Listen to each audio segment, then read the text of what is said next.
At dito sa araw na to guys, magluto tayo ng sabaw. So ayan, prito tayo ng barakuda, baby kuda. At magpakulo ng rekado, kamatis, sibuyas, saka luya. Ganyan yung way ko ng kung paano ko gumawa ng sabaw. So ayan, lunod na natin yung fish, yung piniritong isda. Ilagay na natin doon sa pinakuloang kamatis, luya, tsaka sibuyas. At isunod natin yung sili. So, para medyo maanghang siya guys at pandagdag sa panlasa, lagyan nyo rin ng sili. At nilagyan din natin ng okra. Ang okra is nagko-contain po siya ng mas maraming benefits para sa katawan natin. Rich in vitamin C, rich in fiber, rich in magnesium, rich in vitamin A. Nagko-control din siya ng blood sugar natin, heart health, tsaka meron din siyang anti-cancer properties.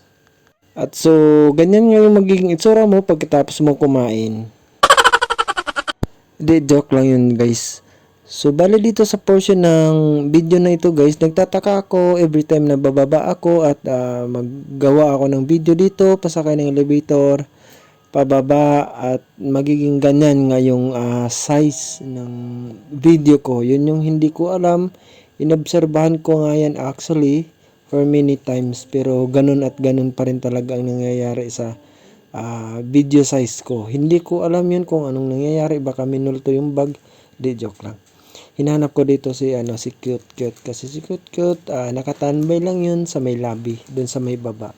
So wala siya doon, absent yata. At nakasalubong ko yung ka-flatmate ko. Ayun. So paglabas ko, at nandoon pala si Cute Cute, si Tiny, si Black Black, si Mama Cat. Halos nandoon sila lahat pero yung iba is absent. Cutie cutie. Cutie cutie. Dali.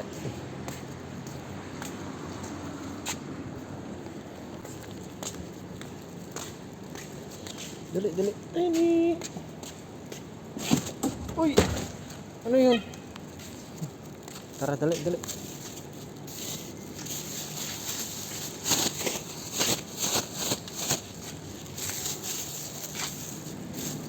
Dali, dali.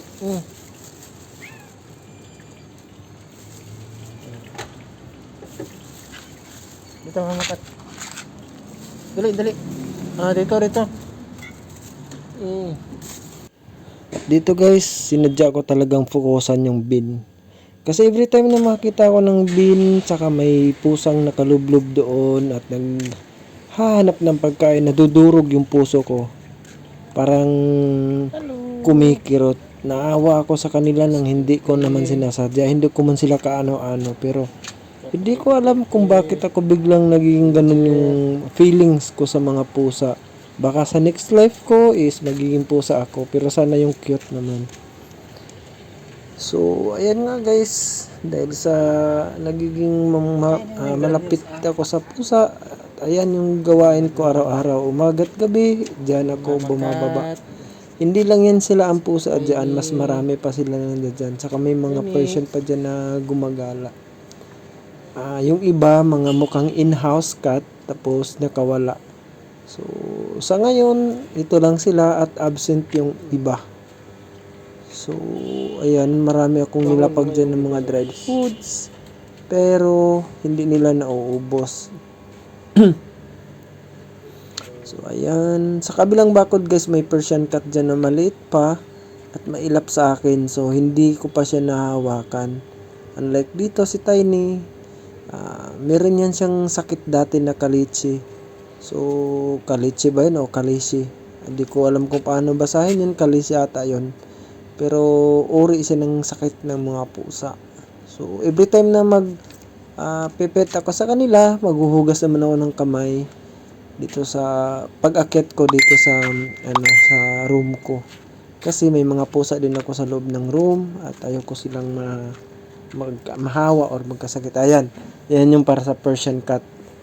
Maganda yun guys, sobrang ganda nung ano na yun. At may bisita, ito si Black Black, paggala-gala lang ito. Lalaki to siya guys, at maganda din yung lahi niyan.